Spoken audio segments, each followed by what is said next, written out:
Ẹ káàbọ̀ sí yàrá ìdánilẹ́kọ̀ọ́ lónìí. Ẹ jẹ́ ká ṣe àgbéyẹ̀wò àkànlò èdè Yorùbá.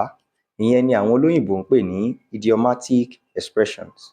Àkànlò èdè ni àkójọpọ̀ ọ̀rọ̀ tó ní ìtumọ̀ tó jinlẹ̀ ju ìtumọ̀ tí àwọn ọ̀rọ̀ náà ní lójú ìwé lọ. Tá a bá pe nǹkan ní àkànlò èdè, ó túmọ̀ sí pé a kò lè wá ìtumọ̀ rẹ̀ pẹ̀lú ìmọ̀ wa nípa àwọn ọ̀rọ̀ tó wà nínú àkànlò èdè náà.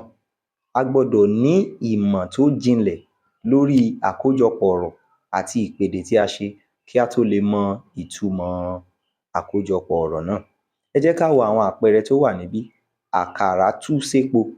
Tá a bá wo ìtumọ̀ ìpèdè yìí, ìtumọ̀ rẹ̀ ni àṣírí tú. Ẹ ó rí i pé ìtumọ̀ rẹ̀ ò ní ṣe pẹ̀lú àkàrà tàbí epo. Ìdí nìyẹn tí a fi sọ pé ká tó lè mọ ìtumọ̀ àkànlò èdè, a gbọ́dọ̀ ní ìmọ̀ èdè tó jinlẹ̀. Ẹ jẹ́ ká wo àwọn àpẹẹrẹ mìíràn. Ṣíṣọ lójú eégún. Ìtumọ̀ èyí ni pé kí èèyàn sọ òtítọ́, sọ òtítọ́, which means speak the truth. Erinwó.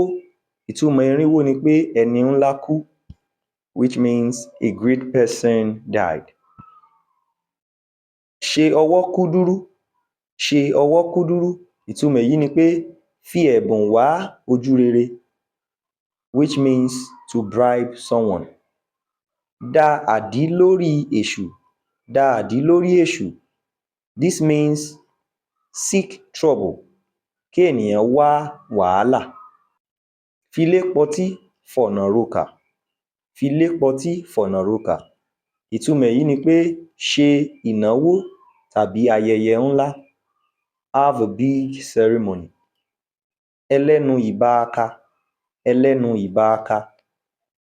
Ẹlẹ́jọ́ wẹ́wẹ́ ni à ń pè ní ẹlẹ́nu ìbaaka, which means talkative.